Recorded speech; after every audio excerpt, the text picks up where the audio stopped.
সকাল আসসালামু আলাইকুম। কেমন আছেন সবাই, আমার প্রাণপ্রিয় আপু ভাইয়ের আঙ্কেল ও আন্টিরা? আশা করছি যে যেখানে আছেন অনেক বেশি ভালো এবং সুস্থ আছেন।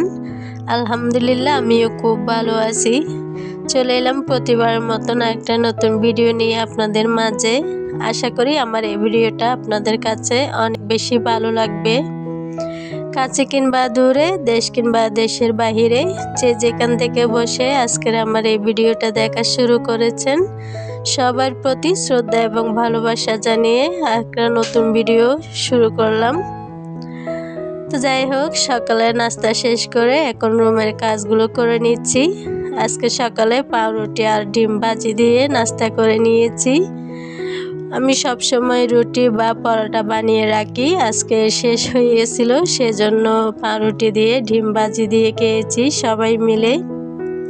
তো যাই হোক, এদিকে আমি দুইটা রুমের চাদরগুলো পাল্টিয়ে নিয়েছি, এগুলো একটু ময়লা হয়ে গেছিল সেজন্য। আর এদিকে আমার বিড়ালটা, আমি যখন চাদরটা পাল্টিয়ে নিয়েছি ও উঠে বসে রয়েছিল। তো যাই হোক, আমার বিড়ালটা মাশাআল্লাহ 5টা বাচ্চা দিয়েছে, ও বাচ্চা নিয়ে ভীষণ ব্যস্ত।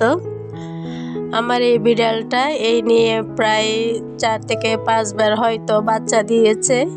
ও কয়েক মাস পর পর বাচ্চা দেয়, এটা কিন্তু আমার কাছে খুবই বিরক্তকর লাগে। কারণ বাচ্চা যখন দেয় তখন একটু বড় হলে তখন আমার রুমগুলোকে ভীষণ নষ্ট করে ফেলে বলতে হয়, একদম ময়লা করে ফেলে। সেজন্য আমার কাছে ভীষণ বিরক্ত লাগে, একদমই ভালো লাগে না। আসলে মা বিড়ালটাকে আমরা সবাই খুবই পছন্দ করি, ওকে অনেক আদর করি, কিন্তু কয়েক মাস পর পর বাচ্চা দেয়, সেটা একদমই ভালো লাগে না। যখন বিড়াল বাচ্চা দেয় তখন আমার ছেলে মেয়ে ওরা ভীষণ খুশি হয়, কিন্তু কষ্ট তো আমারই হয়ে যায়। যখন বাচ্চাগুলো বড় হয় তখন ঘরটা একদম ময়লা করে ফেলে, তখন আমার কাছে সবগুলো পরিষ্কার করতে হয়। যাই হোক, কথা বলতে বলতে এদিকে আমার রুমগুলোকে খুব সুন্দর করে গুছিয়ে পরিপাটি করে নিয়েছি। আসলে রুমগুলো যখন সুন্দর গোছানো পরিপাটি থাকে তখন নিজের কাছেও অনেক ভালো লাগে। আসলে প্রত্যেকটা মেয়েরা চাই সংসারটাকে একটু সুন্দর করে গুছিয়ে পরিপাটি করে রাখতে। আসলে আমি সব সময় চেষ্টা করি আমার কাছে যতটুকু আছে ততটুকু দিয়ে আমি সব সময় রুমগুলোকে সাজিয়ে গুছিয়ে রাখি। যাই হোক, এদিকে কাপড়গুলো আমি হালকা গরম পানি নিয়েছি, এখন কাপড়গুলো কিছুক্ষণের জন্য ভিজিয়ে রাখবো।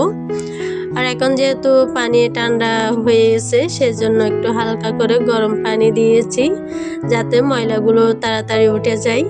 আর আমার কাছে সবচেয়ে কাপড় ধুতে অনেক কষ্ট হয়, আমার কাছে মনে হচ্ছে এটার মতন কষ্টের কাজ আর কিছু নেই। তো যাই হোক, কাপড়গুলো ভিজিয়ে এখন আমি চলে এসেছি আমার মুরগিগুলোকে খাবার দিতে। আর এসে দেখি মাশাআল্লাহ ডিম থেকে ফুটে অনেকগুলো বাচ্চা বের হয়েছে। আর একদিন আগে কয়েকটা বাচ্চা দিয়েছিল, আজকে সবগুলো বাচ্চা ডিম থেকে ফুটে বের হয়েছে। সবাই একটু মাশাআল্লাহ বলবেন।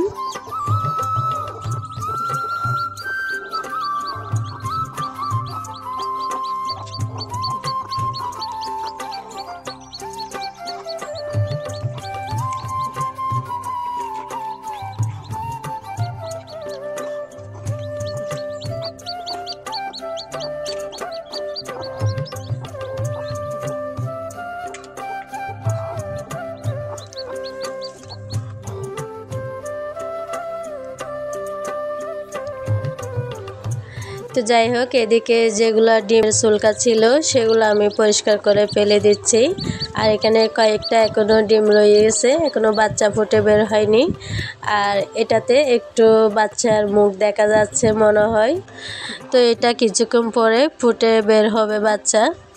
তো যাই হোক, এখানে আমি 2টা মুরগি বসিয়েছিলাম, তো 2টা মুরগি একসাথে বাচ্চা দিয়েছে। তো এখান থেকে আমি মা মুরগিতে একটাকে আলাদা করে ফেলবো আর একটাকে বাচ্চা দিয়ে ফেলবো। তো এভাবে কিন্তু আমি সব সময় 2টা মুরগি দিয়ে বাচ্চা ফুটিয়ে থাকি। যারা আমার রেগুলার ভিডিও দেখেন হয়তো তারা জানেন। তো যাই হোক, এদিকে অফ ক্যামেরায় আমি সব কাপড়গুলো ধুয়ে এখন রশিতে দিয়েছি শুকানোর জন্য। তো এখন বাইরে কিন্তু খুব সুন্দর রোদ উঠেছে, এই রোদে কিন্তু আমার কাপড়গুলো অনেকটাই শুকিয়ে আসছে। আর এদিকে ছাদের মধ্যে আমি কিছু গাছ লাগিয়েছিলাম, আর এই গাছগুলোকে একদম যত্ন করা হয় না বলতে হয়। আমার এই লেবু গাছটা অনেকটাই মরে গিয়েছিল, আবার দেখি নতুন করে ডালপালা এসেছে, ফুলও এসেছে। আসলে আমার এই গাছগুলোকে একদম যত্ন করা হয় না, খুবই কম করা হয়। আর এখানে দেখি ড্রাগন গাছও কিছু নতুন করে ডালপালা এসেছে। আর এই গাছগুলোকে একটু যত্ন করলে আরও একটু ভালো হতো আর কি।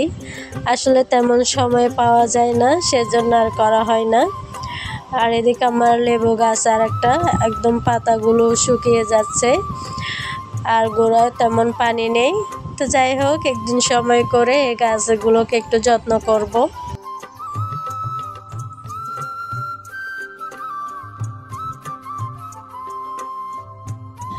আর এদিকে মুরগিগুলোকে ছাড়ার সাথে সাথে দৌড়ে চলে এসেছে ডিম পাড়ার জন্য।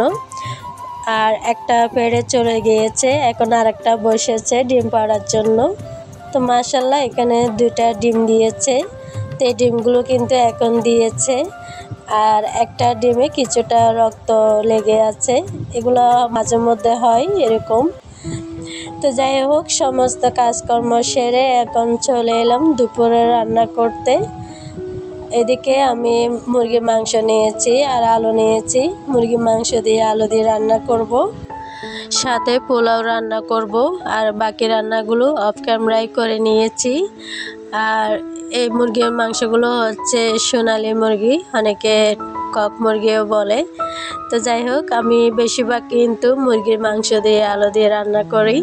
আমার সব সময় মুরগির মাংসটাই রান্না করা হয়, কারণ আমার ছেলে মেয়ে ওরাও খুবই পছন্দ করে, সেই জন্য। তো যাই হোক, রান্না করতে করতে ভিডিওর পর্যায়ে এসে আমার প্রাণপ্রিয় আপু ভাইদের কাছ থেকে ছোট্ট একটা লাইক চেয়ে নিচ্ছি। প্লিজ আমার ভিডিও শুরুতে ছোট্ট একটা লাইক দিয়ে আমার পুরো ভিডিওটা কন্টিনিউ করবেন। আর দেখতে দেখতে যদি আমার ভিডিওতে কোনো অংশ ভালো লেগে যায়, অবশ্যই একটা সাবস্ক্রাইব করে আমার পাশে থেকে যেতে পারেন। পাশে থাকা অল অপশনটি অন করে রাখতে পারেন। আমি ভিডিও দেওয়ার সাথে সাথে আপনাদের কাছে নোটিফিকেশন পৌঁছে যাবে। আপনার সময় করে আমার ভিডিওটা দেখে নিতে পারেন। যারা অলরেডি দুটোটাই করে সবসময় আমার পাশে থেকেছেন, সবাইকে জানাই অসংখ্য অসংখ্য ধন্যবাদ। আর এদিকে কথা বলতে বলতে আমার মুরগির মাংস রান্না হয়ে গেছে, আর পোলাও রান্নাটাও হয়ে গেছে। তো যাই হোক, আমরা দুপুরে খাওয়া দাওয়া শেষ করে এদিকে আমার হাজব্যান্ড নামাজ পড়ে আসার সময় একটা আইসক্রিম নিয়ে এসেছিল। আর মাশাআল্লাহ আইসক্রিমটা দেখতে খুবই সুন্দর হয়েছে, কালারফুল, আর অনেক মজাও হয়েছে। আমার ছেলে মেয়ে ওরা কিন্তু অনেক পছন্দ করে আইসক্রিম খেতে। তো আমরা দুপুরে খাওয়া দাওয়া শেষ করে এখন সবাই মিলে আইসক্রিম খেয়ে নিচ্ছি।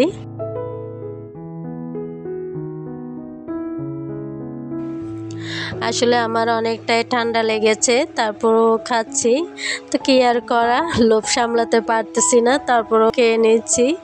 আমার বয়স শুনে হয়তো অনেকে বুঝতে পেরেছেন আমার একটু ঠান্ডা লেগেছে। তো কি আর করা, তারপরও খাচ্ছি। আসলে লোভ সামলাতে পারতেছি না, আইসক্রিম বলে কথা, তারপরও খেয়ে নিচ্ছি। তো যাই হোক, আইসক্রিম কিন্তু সবাই কম বেশি অনেক পছন্দ করে। তো ঠান্ডা লেগেছে, কি হয়েছে, তারপরও খেয়ে নিচ্ছি।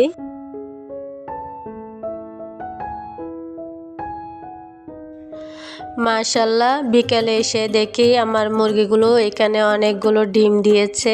আমার মুরগিগুলোকে একটু লক্ষ্মী বলতে হয়, ওরা খুব ভালো, আমাকে অনেকগুলো ডিম উপহার দিয়েছে। আসলে সবাই একটু মাশাআল্লাহ বলবেন। আমি দেশি মুরগিগুলো অনেক শখ করে লালন পালন করতেছি। আর আমার এই মুরগিগুলো প্রতিদিন ডিম দেয়। অনেক সময় দেখা যায় কয়েকটা ডিম দেয়, আবার অনেক সময় দেয় না, মাঝে মধ্যে হয়তো দেয় না আর কি। তো মাশাআল্লাহ এখানে অনেকগুলো ডিম দিয়েছে। তো যাই হোক, আজকের মতন বিদায় নিচ্ছি। সবাই ভালো থাকবেন। আসসালামু আলাইকুম, আল্লাহ হাফেজ।